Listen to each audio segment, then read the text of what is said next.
Hey, this is Craig, and you are watching No Rest for the Wicked. We are going to take a look at the selection tool in Adobe Illustrator, where it's located and basically what it does. The selection tool is located over in the Tools panel off to the left here. It is usually your very first tool in the Tools panel. If you place your cursor over the tool, you'll see the name appear, the selection tool. The keyboard shortcut for this tool is V, the 22nd letter of the alphabet, V.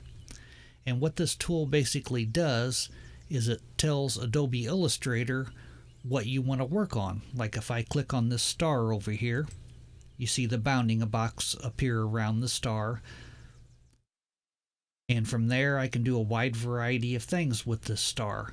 I could change the size of the star, can rotate the star, I can change the fill color of the star, I can move the star around by holding down the left mouse key and dragging. I can move the star around.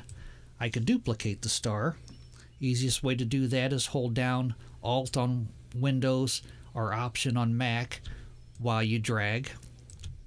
I've duplicated it. So the selection tool basically notifies Illustrator what you want to work on, and you'll see a bounding box appear around the object that you have selected. Object or artwork that you have selected, the bounding box will appear around it. But that is what the selection tool basically does. Thanks for watching.